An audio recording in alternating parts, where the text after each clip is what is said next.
സുപ്രഭാതം. മാർത്തോമാ സുവിശേഷ സേവികാ സംഘം മുംബൈ റീജിയണൽ മീറ്റ് 2025 വന്ന് സംബന്ധിക്കുന്ന ഏവർക്കും ഞങ്ങളുടെ സ്നേഹവന്ദനം. വിശുദ്ധ യോഹന്നാന്റെ സുവിശേഷം 1-ാം അധ്യായം 14-ാം വാക്യം നാം ഇങ്ങനെ വായിക്കുന്നു: വചനം ജഡമായി തീർന്നു, കൃപയും സത്യവും നിറഞ്ഞവനായി നമ്മുടെ ഇടയിൽ പാർത്തു. ഞങ്ങൾ അവൻ്റെ തേജസ് പിതാവിൽ നിന്ന് ഏകജാതനായവൻ്റെ തേജസ്സായി കണ്ടു.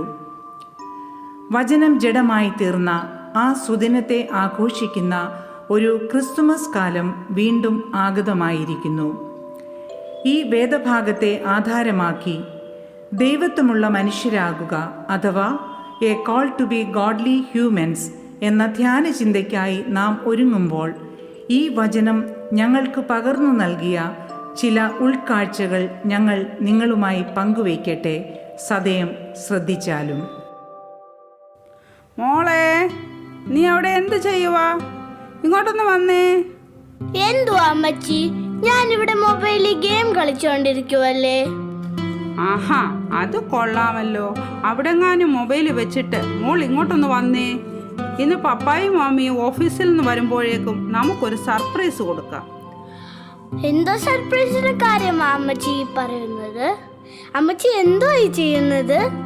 ക്രിസ്മസ് ഒക്കെ ആയില്ലേ മോളെ? പപ്പായും മമ്മിയും ബിസിയാ. നമുക്ക് ക്രിസ്മസ് ട്രീ ഡെക്കറേറ്റ് ചെയ്യാം. മോൾ അമ്മച്ചി ഒന്ന് ഹെൽപ്പ് ചെയ്തേ. ശരി, ക്രിസ്മസ് ട്രീ ഡെക്കറേറ്റ് ചെയ്യാൻ ഞാനും കൂടാമല്ലോ അമ്മച്ചി. എനിക്ക് ഒത്തിരി ഇഷ്ടമാണ് ട്രീ ഡെക്കറേറ്റ് ചെയ്യാൻ. പക്ഷേ അമ്മച്ചി, നമ്മൾ എന്തിനായി ക്രിസ്മസ് ആഘോഷിക്കുന്നത്? പാപപങ്കുലമായ ഈ ലോകത്തെ രക്ഷിക്കുവാൻ വചനം ജഡമായി ദൈവം മനുഷ്യനായി ഈ ഭൂമിയിൽ പിറന്ന സുദിനത്തെ ഓർക്കുന്ന ദിനമാണ് ക്രിസ്തുമസ്. എന്ത്? ദൈവം മനുഷ്യനായി ഭൂമിയിൽ പിറന്നെന്നോ? അതേ മോളെ, ഏകദേശം 2000 വർഷങ്ങൾക്ക് മുൻപ് നടന്ന ഒരു സംഭവമാണ് മോളെ അത്. അങ്ങ് യഹൂദയിലെ ബേത്ലഹേം പട്ടണത്തിൽ മഞ്ഞു പെയ്യുന്ന ഒരു തണുത്ത രാത്രിയിൽ ആട്ടിടയന്മാർ മൂടി പുതച്ച് ആട്ടിൻകൂട്ടത്തെ കാവൽ കാത്ത് വെളിയിൽ കിടക്കുകയായിരുന്നു. ആ രാത്രിയിൽ കർത്താവിൻ്റെ ഒരു ദൂതൻ പ്രത്യക്ഷപ്പെട്ട് അവരോട് പറഞ്ഞു: ഭയപ്പെടേണ്ട, സർവ്വജനത്തിനും ഉണ്ടാവാനുള്ള ഒരു മഹാസന്തോഷം ഞാൻ നിങ്ങളോട് അറിയിക്കുന്നു. കർത്താവായ ക്രിസ്തുവെന്ന രക്ഷിതാവ് ഇന്ന് ദാവീദിൻ പട്ടണത്തിൽ നിങ്ങൾക്കായി ജനിച്ചിരിക്കുന്നു. പെട്ടെന്ന് സ്വർഗീയ സൈന്യത്തിൻ്റെ ഒരു സംഘം ആ ദൂതനോട് ചേർന്ന് അത്യുന്നതങ്ങളിൽ ദൈവത്തിന് മഹത്വം എന്ന് ദൈവത്തെ പുകഴ്ത്തിപ്പാടി. പിന്നെ എന്തുണ്ടായി അമ്മച്ചി?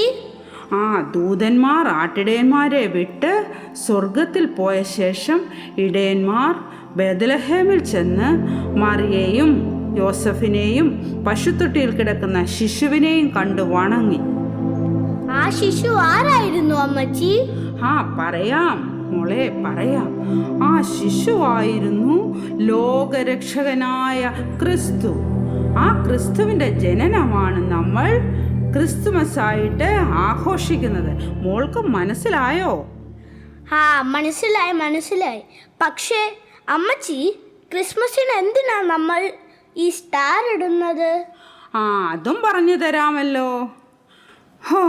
അമ്മച്ചിക്ക് ഇത്രയും നേരം നിന്നപ്പോൾ ക്ഷീണമായി, നടുവിന് നല്ല വേദന. ഒന്നിരിക്കണം. വാ മോളെ, നമുക്ക് അകത്തെ മുറിയിൽ പോയിരുന്ന് ബാക്കി കഥ പറയാം. ആ ദിവസങ്ങളിൽ ആകാശത്ത് വളരെ പ്രഭയുള്ള ഒരു നക്ഷത്രം പ്രത്യക്ഷപ്പെട്ടു. അത് അങ്ങ് കിഴക്ക് ഒരു കൂട്ടം ആളുകൾ ദർശിച്ചു. ആ നക്ഷത്രം കണ്ടവരിൽ ജ്ഞാനികളായ ചിലർ തിരിച്ചറിഞ്ഞു എവിടെയോ ഒരു രാജാവ് ജനിച്ചിരിക്കുന്നുവെന്ന്. ആ രാജാവിനെ പറ്റി അറിയുവാൻ അവർക്ക് ആഗ്രഹം തോന്നി. അവർ ആ നക്ഷത്രത്തെ നോക്കി അതിന് പിന്നാലെ യാത്ര ചെയ്തു. ആ നക്ഷത്രം യെരുശലേമിലെത്തി. സാധാരണ നിലയിൽ രാജകൊട്ടാരത്തിലാണല്ലോ രാജാവ് ജനിക്കുന്നത്. ആരാണ് അന്ന് യഹൂദ്യ ഭരിച്ചിരുന്നതെന്ന് മോൾക്ക് അറിയാമോ? ഹെരോദ രാജാവല്ലേ അമ്മച്ചി? ആ മിടുക്കി, അതെ, ഹെരോദ രാജാവ് തന്നെയാണ് അന്ന് യഹൂദ്യ ഭരിച്ചിരുന്നത്. അതുകൊണ്ട് അവർ ഹെരോദ രാജാവിൻ്റെ കൊട്ടാരത്തിലേക്ക് യാത്രയായി. പെട്ടെന്ന് പറ അമ്മച്ചി, എനിക്ക് കേൾക്കാൻ ധൃതിയായി. എന്നിട്ട് പ്രഭു, അങ്ങ് എന്താണ് ഇന്ന് ഇത്ര അസ്വസ്ഥനായിരിക്കുന്നത്? എന്തെങ്കിലും പ്രശ്നങ്ങൾ അങ്ങേ അലട്ടുന്നുണ്ടോ എന്ന് അടിയനൊരു തോന്നൽ. ഒന്നുമില്ല, പക്ഷേ എന്തോ ഒരു ഭയം മനസ്സിനെ അലട്ടുന്നത് പോലെ. മഹാരാജാവ് നീണാൾ വാഴട്ടെ. പറയൂ, ആരാണ് നിങ്ങൾ?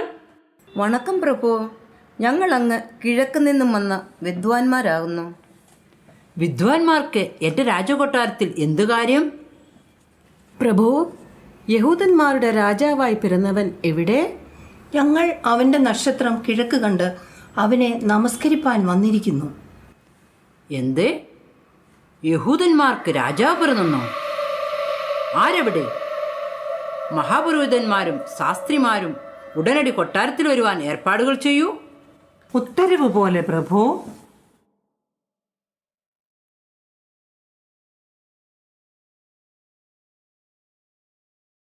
പ്രഭു, അടിയങ്ങളെ വിളിപ്പിച്ചതിൻ്റെ ഉദ്ദേശ്യം എന്താണെന്ന് അരുളി ചെയ്താലും. കേൾക്കൂ, ഇവർ എന്താണ് പറയുന്നതെന്ന്.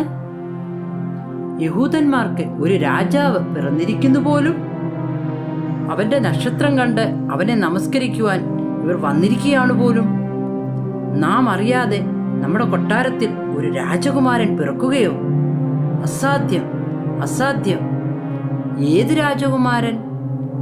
എവിടെ ജനിച്ചു? എപ്പോൾ ജനിച്ചു? നമുക്ക് ഇതേപ്പറ്റി യാതൊരു അറിവുമില്ലല്ലോ. നിങ്ങൾക്ക് ഇതേപ്പറ്റി എന്തെങ്കിലും അറിവുണ്ടോ? ഉണ്ട് പ്രഭു, ഉണ്ട്. പ്രവാചകന്മാരായ യെശയ്യാവും മീഖായും യഹൂദന്മാരുടെ രാജാവിൻ്റെ ജനനത്തെപ്പറ്റി പ്രവചിച്ചിട്ടുണ്ടല്ലോ. അതെയോ? പറയൂ, പ്രവാചകന്മാർ എന്താണ് പ്രവചിച്ചിരിക്കുന്നത്? യഹൂദ്യ ദേശത്തിലെ ബേത്ലഹേമേ, നീ യഹൂദ്യ പ്രഭുക്കന്മാരിൽ ഒട്ടും ചെറുതല്ല. എൻ്റെ ജനമായ ഇസ്രായേലിനെ മേയ്പ്പാനുള്ള തലവൻ നിന്നിൽ നിന്ന് പുറപ്പെട്ടു വരും. പ്രഭോ, അതുകൊണ്ട് തീർച്ചയായും യഹൂദ്യയിലെ ബേത്ലഹേമിൽ തന്നെയാണ് യഹൂദന്മാരുടെ രാജാവ് ജനിച്ചിരിക്കുന്നത്. അതിൽ സംശയം വേണ്ടേ വേണ്ട. അങ്ങനെയെങ്കിൽ ശരി, നിങ്ങൾക്ക് ഇനി പോകാം. നിങ്ങൾ ബേത്ലഹേമിലേക്ക് പോകുക. ശിശുവിനെപ്പറ്റി സൂക്ഷ്മമായി അന്വേഷിക്കുക. കണ്ടെത്തിയാൽ അവിടേക്ക് എനിക്കും വരണം. ആ ശിശുവിനെ കാണുവാൻ, ആ ശിശുവിനെ നമസ്കരിക്കുവാൻ. അതുകൊണ്ട് നിങ്ങൾ തിരികെ വന്ന് നമ്മെ വിശദമായ വിവരം അറിയിക്കുവാൻ നാം ആജ്ഞാപിക്കുന്നു. ഉത്തരവ് പോലെ പ്രഭു, ഞങ്ങൾ തീർച്ചയായും വരാം.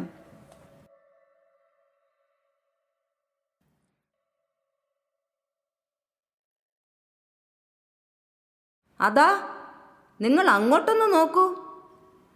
ആ നക്ഷത്രം ആ വീടിന് മുകളിൽ നിശ്ചലമായി നിൽക്കുന്നില്ലേ?